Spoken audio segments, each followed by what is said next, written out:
کیا چیز ہے؟ کیا یہ ناتخوانی ہے؟ یہی ناتخوانی ہے؟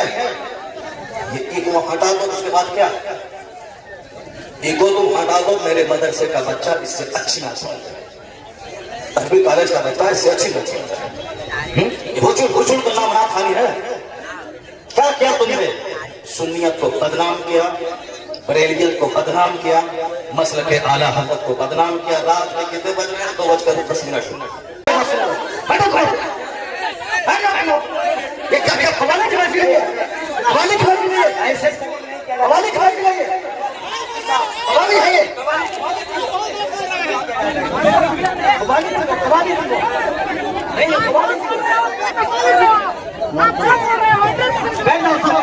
بیٹھ جاؤ سب، بس وہی اسلام کرنے کے لیے بیٹھا ہوا ہوں، بیٹھ جاؤ بیٹھ جاؤ۔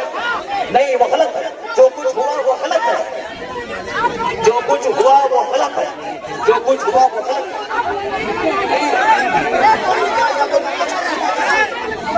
ہمیں معلوم ہے کہ آس پاس میں سارے غیر مقلد ہیں، یہ سب کل مذاق اڑائیں گے بریلیوں کے جلسے، کہیں گے بریلیوں کا جلسہ یہ ہوتا ہے، بریلیوں کا جلسہ یہی ہوتا ہے۔ کیا چیز ہے؟ کیا یہ ناتخوانی ہے؟ یہی ناتخوانی ہے؟ یہ ایگو ہٹا دو، اس کے بعد کیا؟ ایگو تم ہٹا دو، میرے مدرسے کا بچہ اس سے اچھی ناتخوانی ہے، عربی کالج کا بچہ اس سے اچھی ناتخوانی ہے۔ حجر کا نام ناتخوانی ہے؟ کیا کیا تم نے؟ سنیت کو بدنام کیا، بریلیت کو بدنام کیا، مسلک اعلیٰ حضرت کو بدنام کیا۔ رات میں کتنے بج رہے ہیں؟ 2:10۔ کتنے بج رہے ہیں؟ ٹائم دیکھو تم، رات کے 2:10 ہو رہے ہیں، 2:10 ہو رہے ہیں۔ اور کیا ہوا اس میں؟ تبلیغ کا چندہ اسی لیے ہو رہا ہے۔ بیٹھ جاؤ، اگر بہار کی عزت تیاری ہے تو بیٹھ جاؤ، اگر پورنیہ کی عزت تیاری ہے تو بیٹھ جاؤ۔ یہ ڈانس کرنے کے لیے جلسہ ہوتا ہے، چندہ ہوتا ہے، بیٹھ جاؤ سب۔ ناتخوانی وہ نہیں ہے جو ناتخوانی وہ نہیں جو تم نے سنی ہے، بھیڑ جٹانے کا نام جلسہ ہے۔ بیٹھ جاؤ سب۔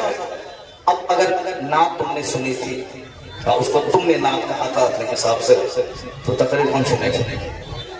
قرآن کی بات کون سنے گا؟ حدیث کی بات کون سنے گا؟ اسلامی تعلیمات کے بارے میں کون سنے گا؟ اگر تم نعت سنے تھے، بیٹھے رہے، تقریر سنتے، تب ہوتا کہ چلو بھائی دنیا کے لوگوں نے نعت بھی سنی اور تقریر بھی سنی۔ ابھی وہ بیٹھنے جا رہے ہیں تو تم سب اٹھ کے بھاگ رہے ہو، تمہاری وجہ سے ہم لوگوں کی بحثت میں بدنامی ہوتی ہے۔ بہاری ایک کالی بن کے رہ گیا، جیسے کاروبار کے اعتبار سے سارے لوگ یہاں سے بھیڑ لگاتے ہیں پنجاب دلی میں، وہ تو الگ بات ہے، مذہبی طور پر بھی بہاری ایک کالی ہے، جس کا ہم ہاتھ چومتے ہیں، جس کا ہم پیر چومتے ہیں، وہ ہمارے جلسوں کی حرکتوں کو بیان کرتے ہیں، بہت تقریر دی ہوتا۔ ابھی میں 4 دن پہلے حیدرآباد میں تھا، وہاں میری 2 گھنٹے کی تقریر ہوئی، ایک بندہ نہیں اٹھا، سارے لوگ غور سے تقریر سنتے رہے، پولیس والے کھڑے ہو کے تقریر سنتے رہے، جبکہ وہاں کوئی پرمیشن نہیں تھا، لیکن وہ سارے لوگ غور سے اسلام سنتے رہے، اسلام سیکھتے رہے۔ یہ ہے تقریر، یہ ہے مسلمانوں کا اسلامی جذبہ۔ یہ کیا ہے؟ بس حجر سنے اور بھاگنے، یہ کوئی طریقہ ہے؟ یہ کوئی طریقہ ہے کیا؟ یہی نعت ہو گئی کیا؟ نہیں، میں اس سے بری، میں کبھی نہیں پسند کرتا ہوں اس طرح کی نعت پڑھنے کو۔ جو کچھ ہوا غلط غلط غلط۔ اب اگر ذرا بھی غیرت موجود ہے تو بیٹھ کر کے تھوڑی دیر تقریر سن لو، قرآن حدیث کی بات سن لو، اور سارے لوگ زور سے بولے دروشی پڑھیں، اللہم صلی علی سیدنا و مولانا محمد معدن الجود والکرم وآلہ وبارک وسلم صلاۃ و سلام علیک یا رسول اللہ۔ اس طرح کی مجلسوں سے قرآن پاک کی تلاوت ہوتی ہے، قرآن پاک کی تلاوت ہونی چاہیے 1 گھنٹہ، تاکہ مسلمانوں کا سینہ ہل جائے، ان کی آنکھیں آنسو بہائیں۔ یہاں قرآن پاک کی تعلیم کے لیے مدرسہ قائم ہوتا ہے، مدرسے کے جلسے میں قرآن پاک کی تعلیم پر فوکس کیا جاتا ہے، تو ہمارے جلسے بھی اسلامک انوائرمنٹ میں ہوتے ہیں۔ یہاں مصطفیٰ کی حدیث سنائی جاتی ہے۔ یہ بتا دیں کہ تم لوگ یہاں کیا سننے کے لیے آئے تھے؟ یہ ننگے سر کیوں آئے تھے؟ کیا کرنے آئے تھے؟ صرف سفید برکاتی کو سننے آئے تھے؟ یہاں جس کے صاحب مرتبے کا یہ عالم ہے کہ بڑے بڑے علماء جن کا ہاتھ چومتے ہیں، ان کی کوئی عزت نہیں ہے، اور تم صاحب سے ایک دنیادار آدمی کی نہ سن رہے، تو معلوم ہے تمہیں کیا سب ہو رہا ہے؟ تقریر سنو، حدیث سنو، اور اپنے اسٹیٹ اور اپنے ڈسٹرکٹ کو بدنام مت کرو۔ یہ جلسہ ہے قوالی کی محفل ہے، یہاں قرآن پاک کی تلاوت ہوتی ہے، آدھا گھنٹہ تک قرآن پاک کی تلاوت ہونی چاہیے، سرکار دو جہان علیہ السلام کی حدیث پاک کی روایت ہونی چاہیے، اسلامی تاریخ بیان کرنی چاہیے۔ اب جلسہ شروع ہو رہا ہے، یہاں سے غور سے سنو۔ اللہ تبارک و تعالی ہم کو اور آپ کو سارے مسلمانوں کو جلسے کی قدر کرنے کی توفیق عطا فرمائے۔ ایک بار زور سے بولو سبحان اللہ، ہاتھ اٹھا کے بولو لا الہ الا اللہ محمد رسول اللہ صلی اللہ علیہ وسلم۔ کنتم خیر امت اخرجت للناس تأمرون بالمعروف وتنہون عن المنکر۔ تم بہترین امت ہو، تم بہترین امت ہو جو لوگوں کی طرف بھیجے گئے ہو، اور تمہاری ڈیوٹی ہے نیک راہ پہ چلنا، نیکی کا پیغام دینا، اور تمہاری ڈیوٹی ہے برائیوں سے روکنا۔ کیا ہوا؟ بیٹھ جاؤ تم وہاں پہ، ننگے سر بیٹھ کے ٹکے لے آئے، بیٹھو تم وہاں پہ، کیا مسئلہ ہے؟ بیٹھو بیٹھو، یہ کیا قوالی کی محفل ہے؟ قوالی کی محفل ہے، ایسے قوالی کی محفل ہے، قوالی ہے یہ، قوالی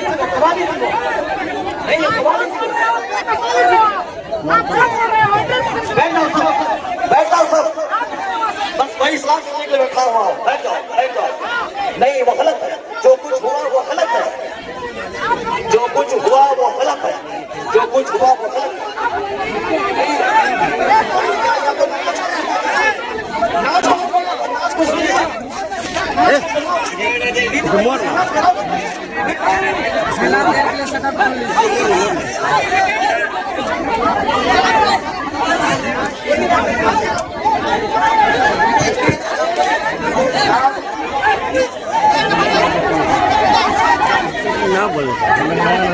ہلو، جب مفتی صاحب کو معلوم تھا کہ شبیر برکاتی آ رہے ہیں تو مفتی صاحب کو آنا ہی نہیں چاہیے تھا، یہاں آنا ہی نہیں چاہیے تھا زکات کو۔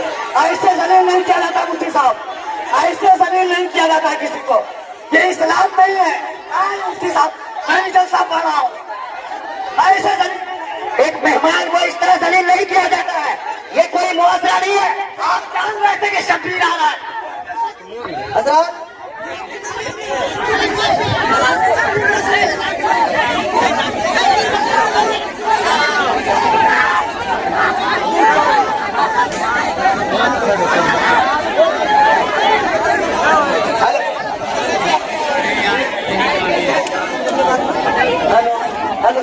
شانتی ہو جائے، شانتی ہو جائے، بیٹھیے بیٹھیے، شانتی رکھیے، بس بس بیٹھیے، آپ لوگ بیٹھیے، شانتی بنائیے، آپ لوگ پہلے شانتی بنائیے۔ ہلو، آپ لوگوں کے بیچ اللہ قیامت آ سکتی ہے لیکن کوئی بھی خطیب وہ زمین کا ہمارے کسی بھی ایک معتبر شخصیت کا نام نہیں لے سکتا کہ ہاں فلاں فلاں شخصیت یا فلاں فلاں عالم دین، فلاں فلاں ہمارے خطیب جو معتبر ہیں کہ وہ اس طرح سے خطاب کرتے تھے جس طرح سے ہم آج خطاب کرتے ہیں۔ قیامت آ سکتی ہے حضرت، کوئی جواب نہیں دے سکتا، کوئی ایک خطیب کا بھی نام نہیں بتا سکتا۔ آج ہمارے خطیبوں نے اصلاح کرنے کا انداز بدل دیا، تقریر کرنے کا انداز بدل دیا، گفتگو کرنے کا ڈھنگ بدل دیا۔ اللہ اکبر۔ اور جب یہ ڈھنگ بدلا ہے تو آج دیکھو جتنا زیادہ تقریریں ہو رہی ہیں، جتنا زیادہ جلسے ہو رہے ہیں، بتاؤ کہ عوام اتنی ہی زیادہ آج بتاؤ کہ گمراہ نہیں ہو رہی ہماری؟ ہر روز ہندوستان بھر کے اندر 2-3 ہزار جلسے ہوتے ہیں ہر روز کنٹینیو ڈیلی نیم سے، بتاؤ کتنی مسجدیں بھر گئی، بتاؤ کتنے لوگ نمازوں کی طرف آ رہے ہیں، بتاؤ کتنے لوگ دین کے قریب آ رہے ہیں، بتاؤ آج کون سا گناہ ہمارے معاشرے سے جو ہے نا ختم ہو گیا ہے؟ کیوں؟ وجہ کیا ہے؟ جو طریقہ ہمارے اسلاف نے دیا تھا، جو طریقہ ہمارے علماء نے دیا تھا، جو طریقہ ہمارے بزرگوں نے دیا تھا، جو طریقہ صحابہ کرام سے آیا ہے، جو طریقہ حضور علیہ السلام نے اپنی امت کو دیا تھا درس دینے کا، اپنی امت کو دیا تھا سمجھانے کا، اپنی امت کو دیا تھا وعظ دینے کا، وہ طریقہ آج ہمارے علماء نے ختم کر دیا ہے۔